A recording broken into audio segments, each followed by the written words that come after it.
Rockville, Maryland, 1994. A woman is murdered and raped in a vicious and senseless assault.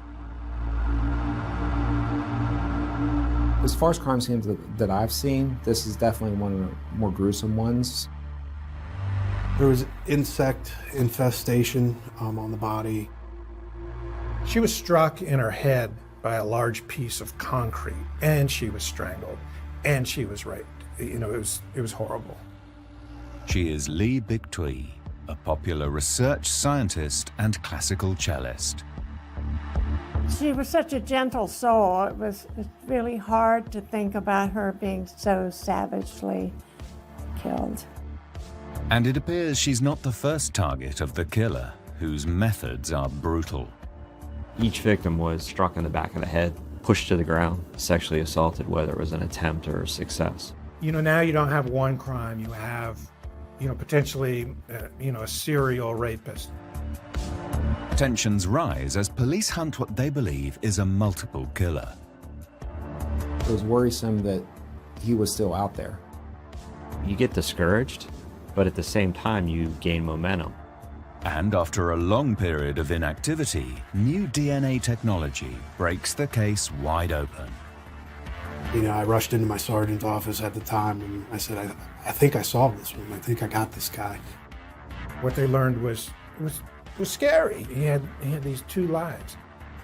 They say he was a sociopath, but I never saw that. No one ever would have guessed. This is how police anguished for decades over the murder of Lee Bictui, and how the killer was finally identified by the revolutionary new methods of the Bloodline Detectives.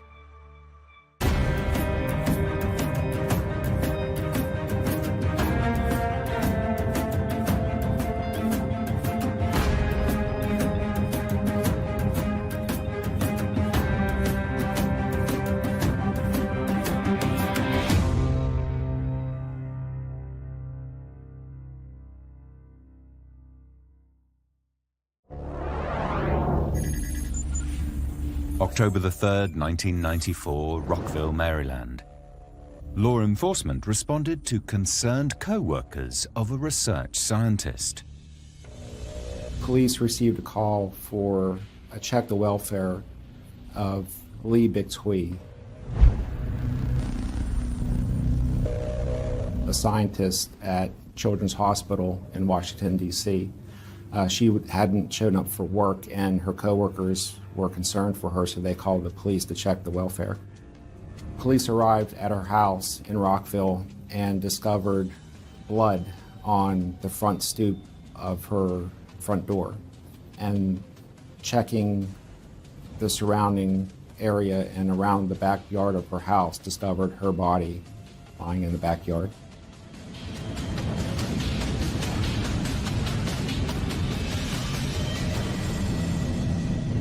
The scene was not good.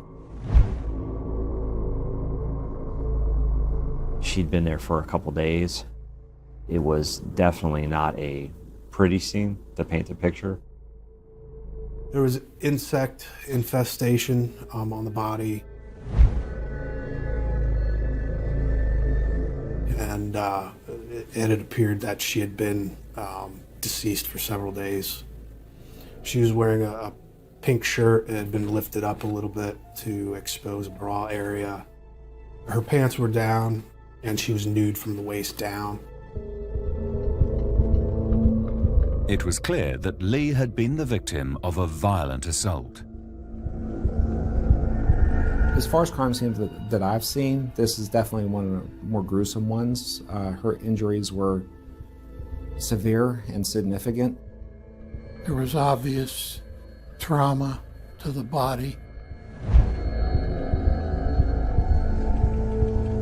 She had a violent confrontation with someone else. She had severe head trauma, a lot of blood, and it was apparent that she was hit with some blunt object in the head that caused these injuries. The original detectives at the scene found a heavy cement landscaping stone. It was absolutely brutal. No one should ever die like that. Police now began to seek details about the deceased. Libik Thuy is originally from Vietnam. She was in France doing her research before she came here. In some ways, she was the best of Montgomery County. You know, this was a person who was a molecular biologist, a PhD researcher. She worked at NIH for a little bit, and then she worked for Children's Hospital. You know, just sort of a brilliant person, and what she did for fun was play the cello. Friends and neighbors remember her fondly. We met in the Montgomery County Symphony Orchestra.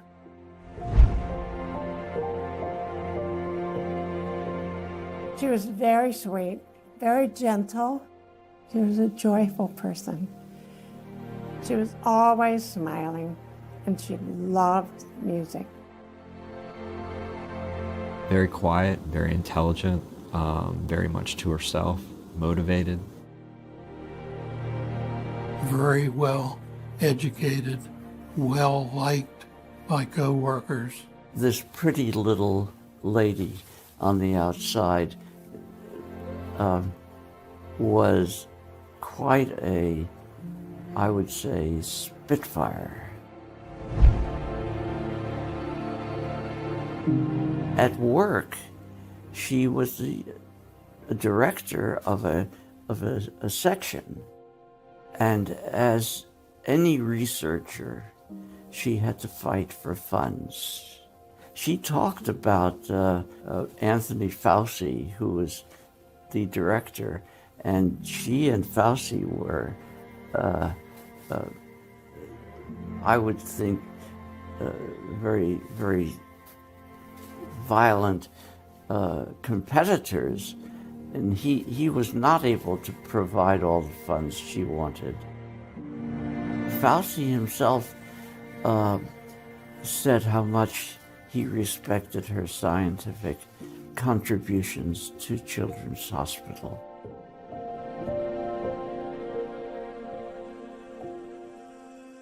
The results of the autopsy on Lee's body showed just how brutal the killing was and how traumatic her last moments must have been. It was discovered that she died of blunt force trauma to the head and strangulation. She had extensive injuries from these blows to the head. The medical examiner found that her spinal cord had been severed and she was sexually assaulted.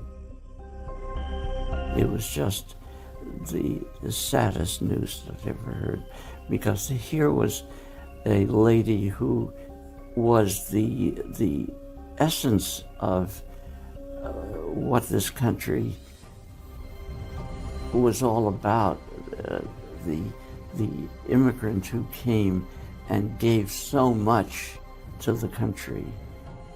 She was such a gentle soul. It's really hard to think about her being so savagely killed. During the autopsy, an item was discovered that gave detectives their first clue in the investigation. She had a Metro card on her person. We found it in her belongings, and it was time-stamped that she left Twinbrook Metro on the previous Friday night. Detectives believe that Libik Thuy may have been followed from the metro station and attacked at her own front door. Police made entry to the house to see if there was any evidence or anybody else inside. They didn't find anything. It appears that Libik Thuy never made it inside her house, and the suspect who did this to her never made entry. She was struck in her head by a large piece of concrete, and she was strangled, and she was raped. You know, it was horrible.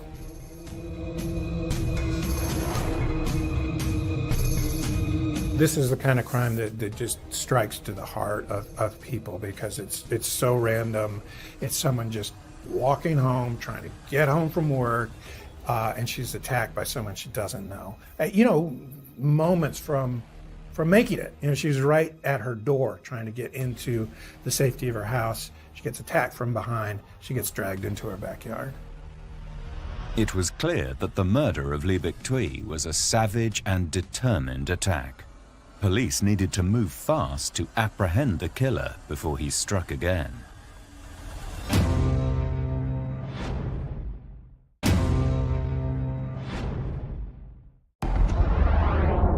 October 1994. Police in Maryland had begun their investigation into the brutal murder of 42-year-old scientist Liebig Tui. Investigators knew they had a vicious killer on their hands. The murder had caused enormous upset in the quiet suburban town of Rockville. There's not a lot of murders in Rockville, and there really never has been. Murder like this that's involving a rape, and that the murder's so violent, the community obviously would be concerned about what happened. Probably the biggest question in the case in general is how was she targeted and why? Because she lived by herself. She had recently moved and rented a room from a house in the same community, a couple houses up, and she just purchased this house and moved down, and she was living by herself. She went to school and work, and pretty much same pattern every day. Detectives began to try to establish Liebig Tui's last known movements. They were able to trace back and find the time when she got on the metro and left the station, and that kind of gave the investigators a time frame of her last movements. The Metro card told them that she'd come from the Metro, likely came from it that night. They also picked that up from coworkers, that was her routine. You know, she'd leave Children's Hospital on the Metro, come up to this Twin Brook area, and either take a little bus that got her a little ways, or she would walk to get to her house. Detectives then began to question people in the locality who might have seen or heard something around the suspected time of the murder. So you canvass, knock on every door in that community, speak to everyone to figure out who's there on a daily basis, who are the bad people, who are the people hanging around, the problem homes. They do flyers for tips. They start talking to neighbors. There's no problems that she's having with friends, you know, boyfriends or anything like that. You know, there's nothing that's telling homicide detectives that this was anyone who knew her, which, you know, makes the case more unknown and more of a whodunit and much more difficult. She wasn't a type that would go out and party and find people and invite people back to her house. She basically lived a very quiet life.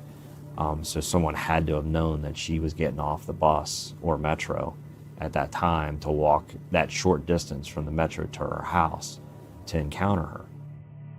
You could say it was a random act that happened to be right there at the right time, but it was in a community that's kind of tucked away. He was there for a purpose.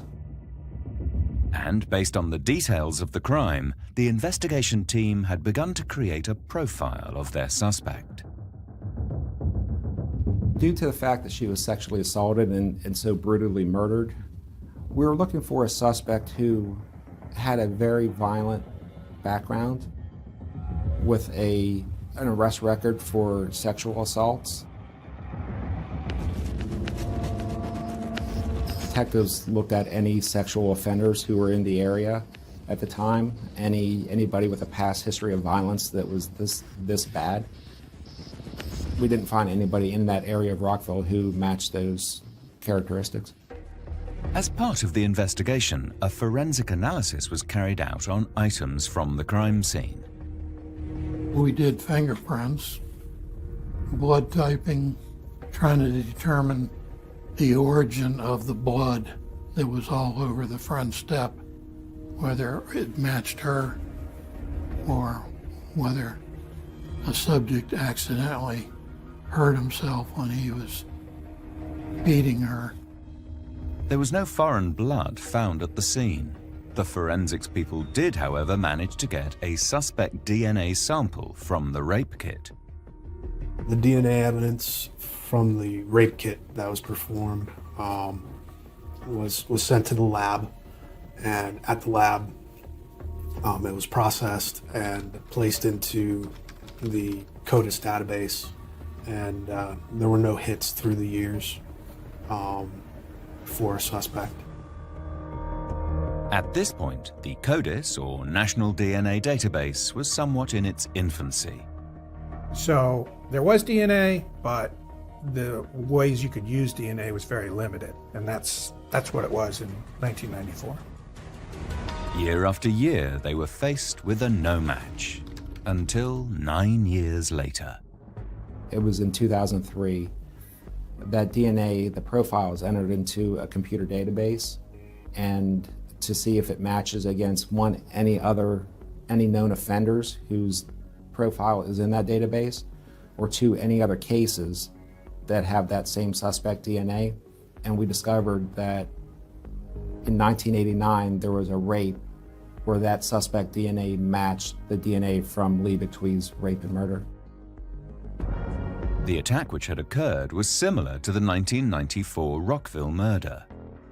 So in 1989, it was a similar case to Lee Betwee. It was a female who was walking home from the Twin Brook Metro late at night, and she had been followed.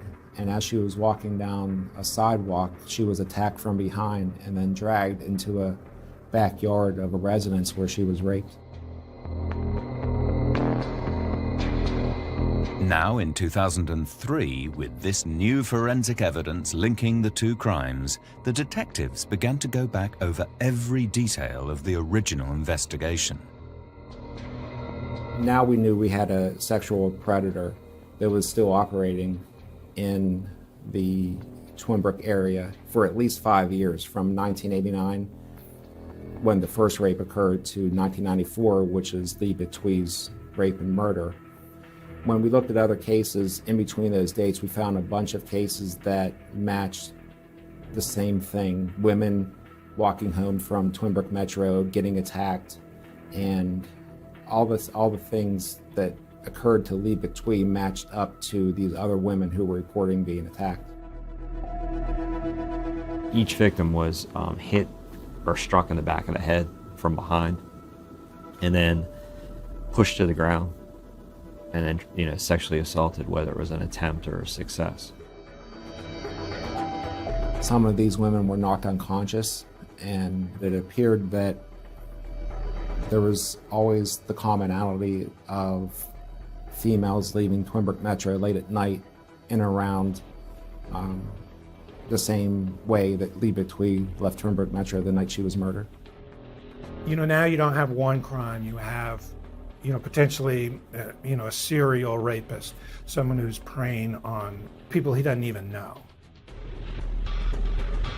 When you add in these other cases that he was committing, and for the time span, the years that he was doing this, it was worrisome that he was still out there and had the potential of attacking more women that were walking home from the Metro. So this was definitely an important case to figure out who this was.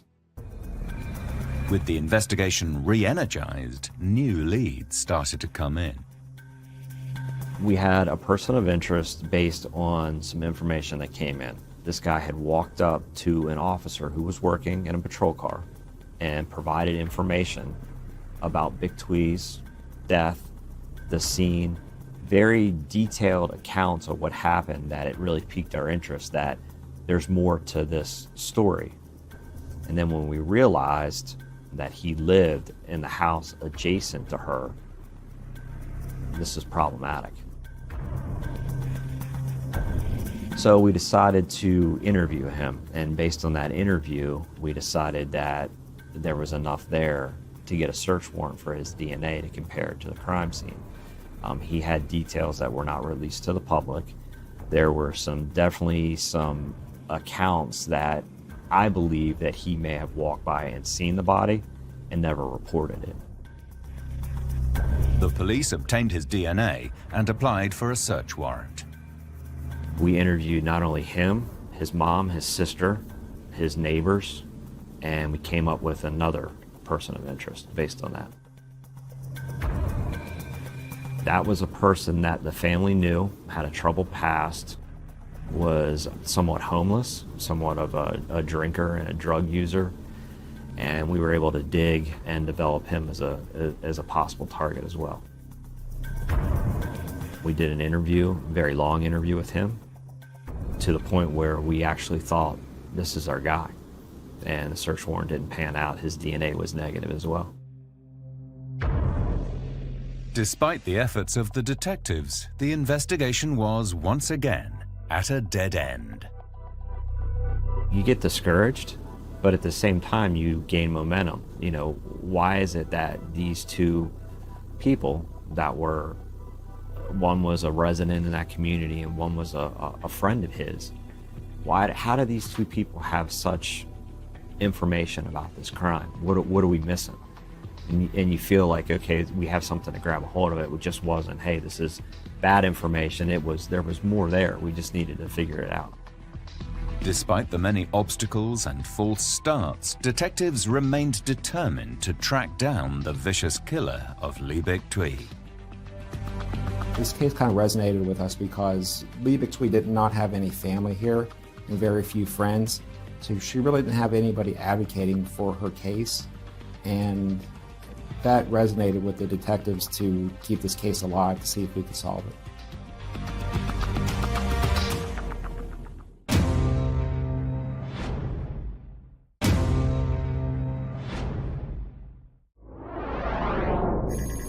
By 2017, detectives in Montgomery County, Maryland, had failed to find the killer of 42-year-old Liebig Twee. The 42-year-old scientist had been raped and then brutally murdered at her home in the suburb of Rockville.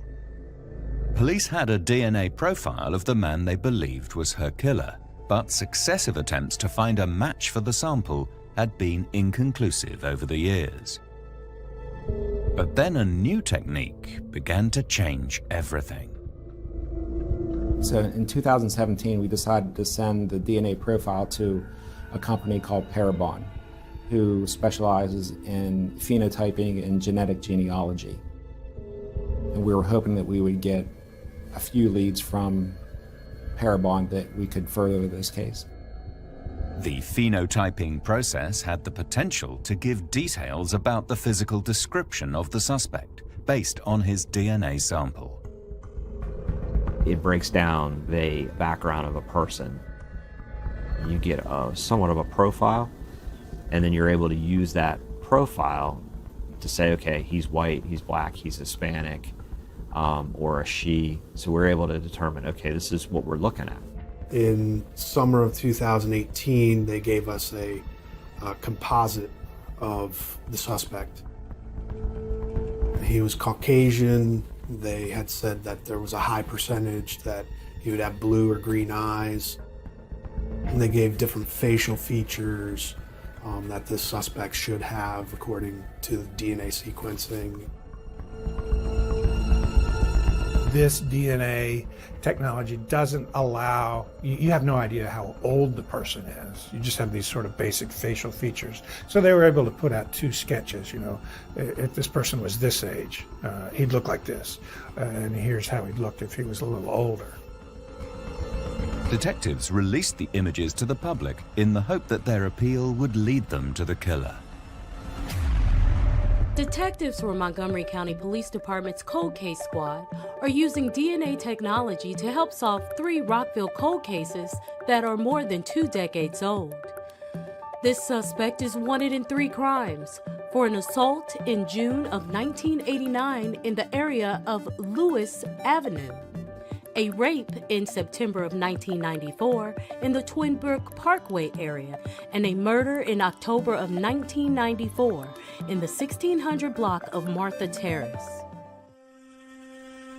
We released that picture to the community with the hope of someone who was living in Rockville at the time, or someone who was, even police officers, retired police officers still active who were working in that area at the time, would look at the picture and recognize someone who they thought we should take a look at as possibly being a suspect in this case. They were hoping that the images put out there would, you know, jog someone's memory of like, oh, I saw someone who looked like this who used to hang out at the Twin Brook Metro. You know, and in some ways that's real traditional police work. You know, you get the sketch out there and you're hoping that people will remember something. Remember that there was a guy that kind of looked like this. That with the phenotyping didn't really pan out the way the police had hoped. They just didn't get a flood of calls. The phenotyping image that they put out just didn't generate the kind of leads they were hoping for. With the odds stacked against the investigators, it now seemed like the case would remain unsolved. The amount of effort and time that was spent prior, and then we were dealing with DNA from the 90s, and you would think that someone who committed a crime in the 90s would have also done something in the present day where the DNA would have matched. So in my opinion, that he was either incarcerated or dead, and that's why we weren't getting the DNA hit.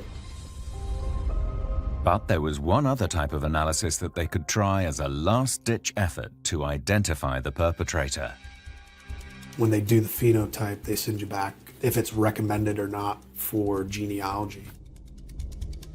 In this case, the matches were very low, so at that time they didn't recommend genealogy in it.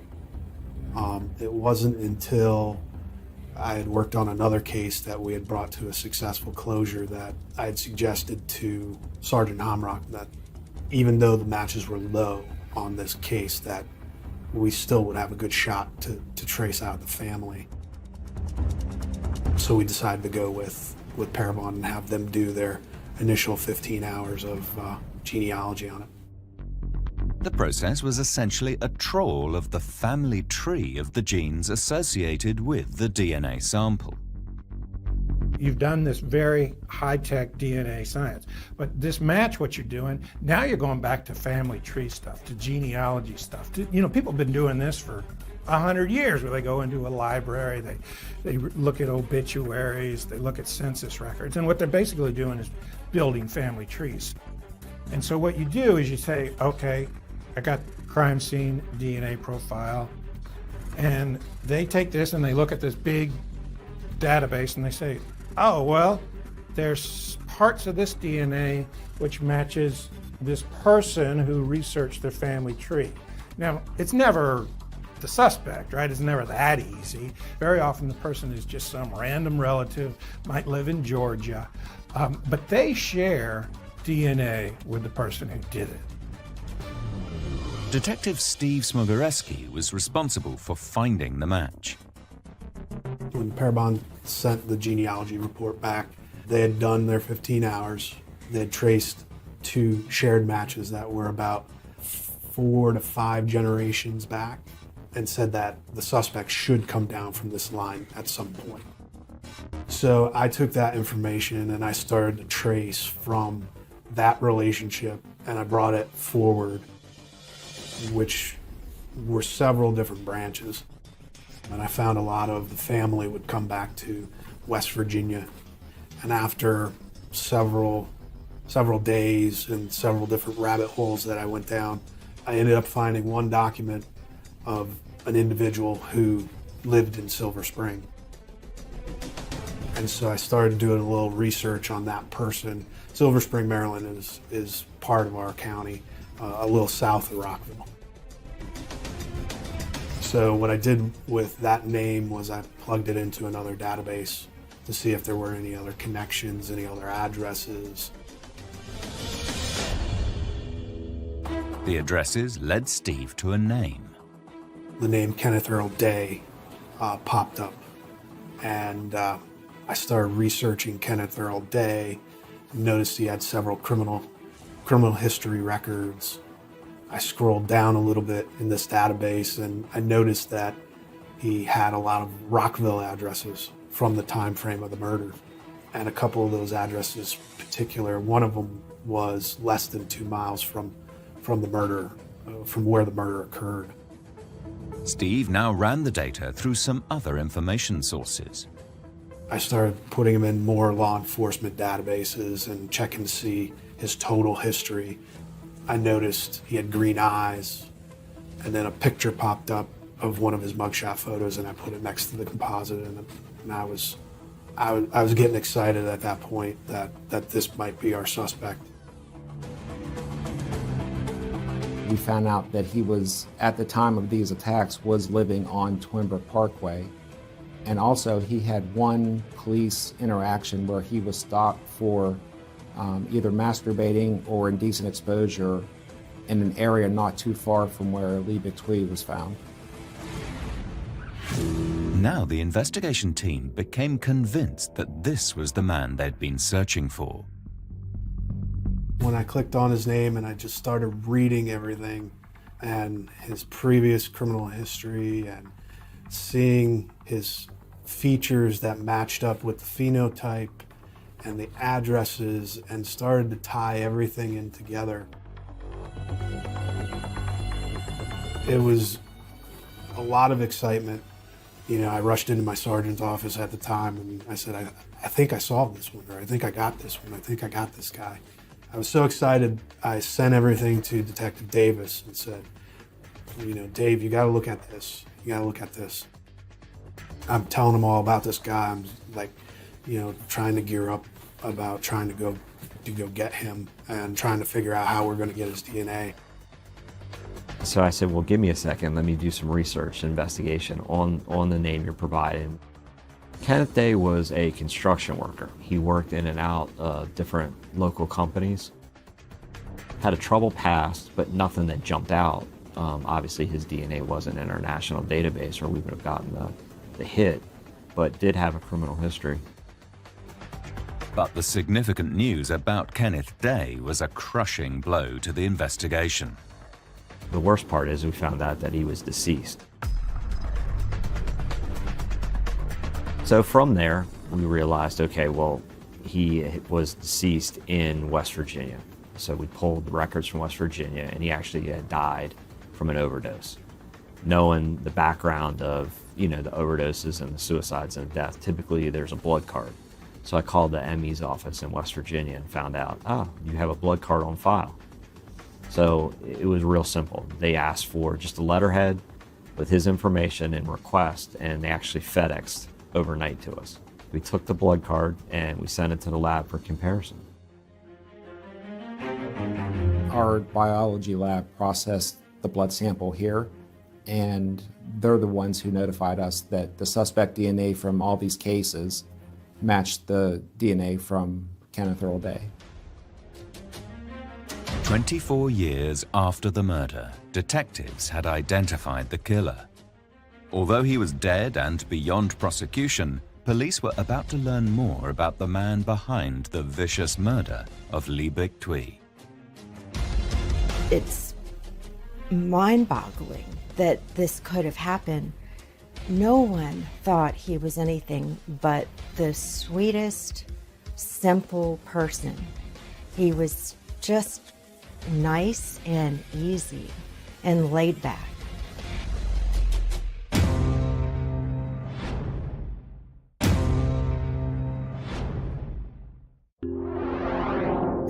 Using genetic genealogy, detectives in Rockville, Maryland had identified the killer of Liebig Twee, the 42-year-old scientist who had been viciously murdered outside her home.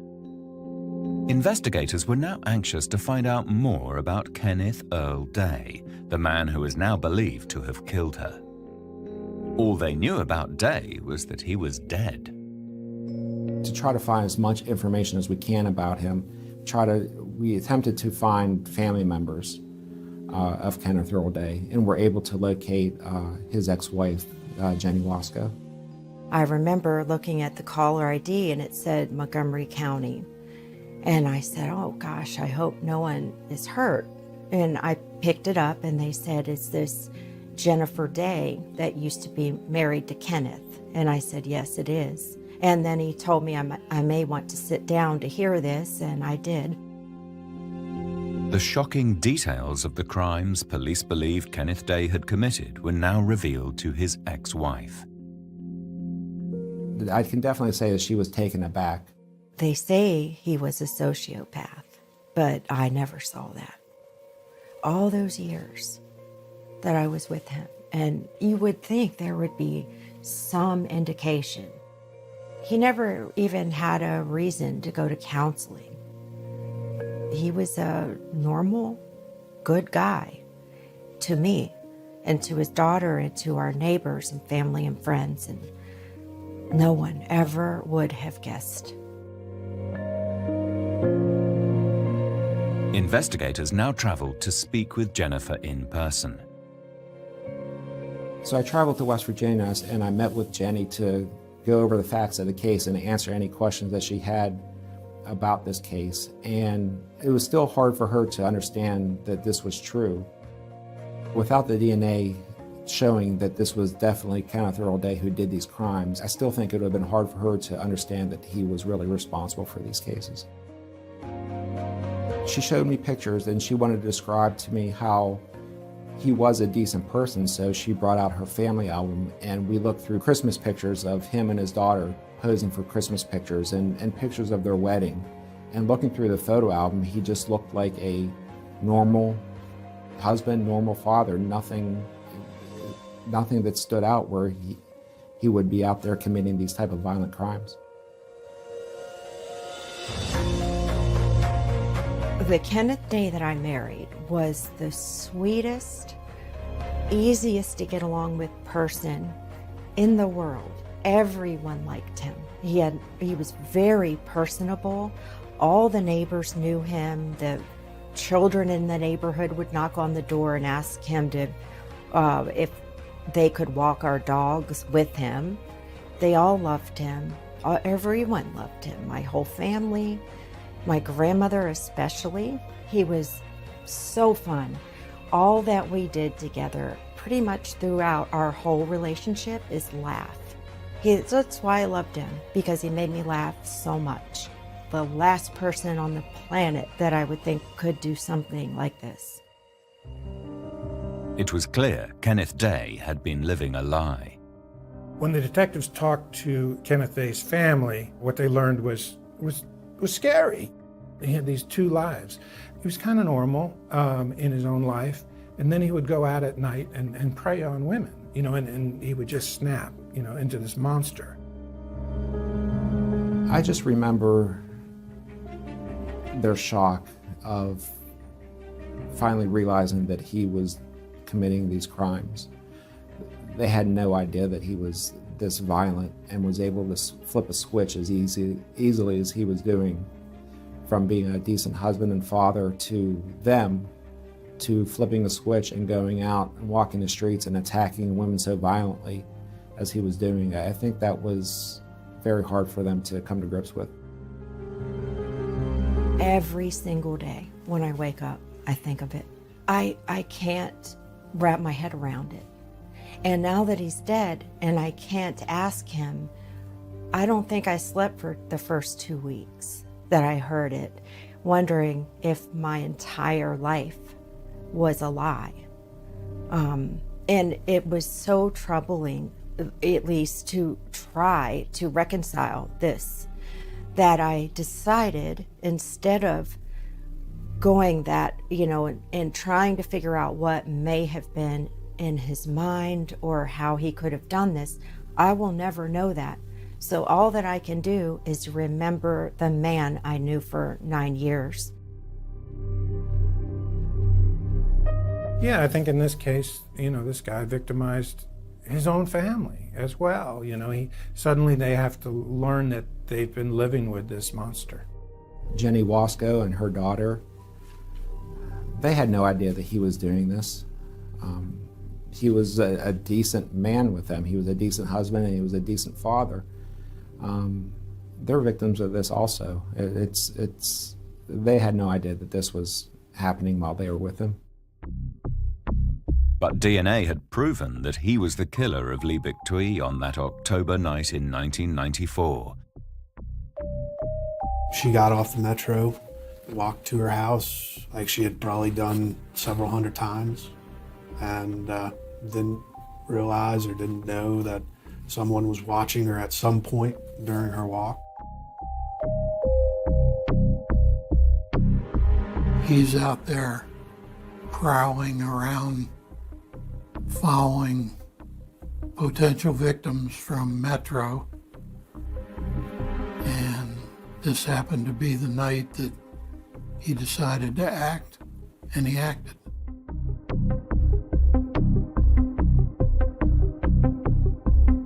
violent and aggressive, and when you add everything up, it appeared as though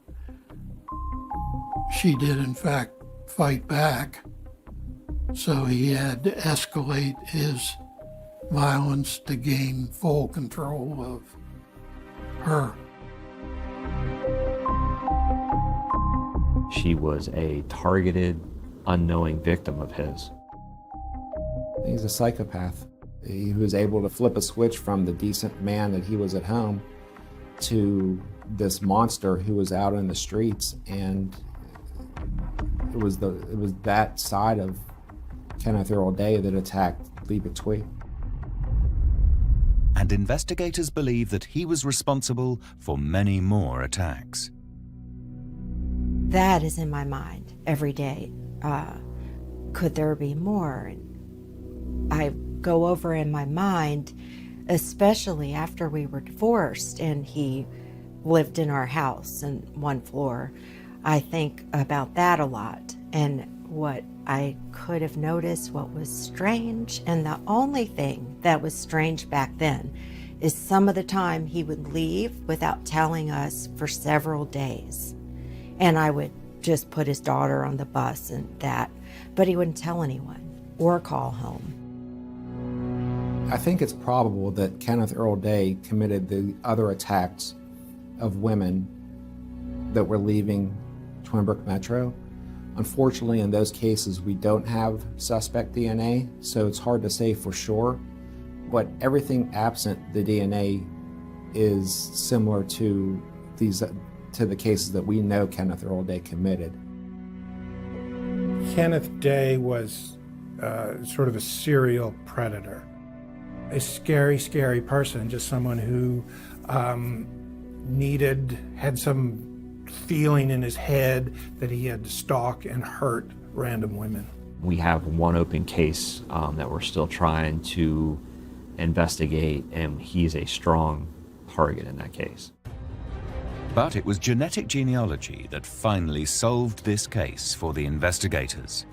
The case would have never been solved without it. It was wonderful because it's one of those things where I think that the genetic genealogy, there's that argument where people say, okay, well, should we really be doing this? Well, we spent almost 30 years, 25 to 30 years of time, energy, and sticking Q-tips in people's mouths who truly weren't suspects to, okay, well, we just paid $3,000 and solved it in 2 weeks. It would never have been solved. It would have remained a cold case forevermore. I'm definitely proud of the work that was done. It's obviously an important case. I'm proud of the work that Steve did on the genealogy, because without that, this case would have never been solved. But I also think the original work that was done on this case by the original detectives, the work that they did really put us in a position now to solve these cases. And without that original work and how meticulous they were, we wouldn't be able to say that we know who did this case. No one can really ever know what happened to Liebig Twee in the last moments of her life. The killer has escaped justice. But there is some satisfaction that genetic genealogy has been able to prove without any doubt that Kenneth Day was the killer. You know, at the end, they know who did it. They were able to close the case. But this guy got away with it for years and years and was somehow able to live what seemed like a normal life. And I don't think that's justice. There never will be closure because I can't talk to him and find out. And closure to me would be finding out the entire story, all the victims, and why. For me, a big thing is I don't want anybody to be forgotten. And it gave me a sense of doing something that we didn't forget her. I think it sums up as a tragic, senseless loss that, You know, we have a victim who, if she wasn't murdered, could have contributed so much to society. It was probably a tremendous amount of work that she was going to do in the future. And I think Kenneth Day just took that away from society. All these cases have some sort of impact, and I think it definitely makes you look over your shoulder more, because you just never know.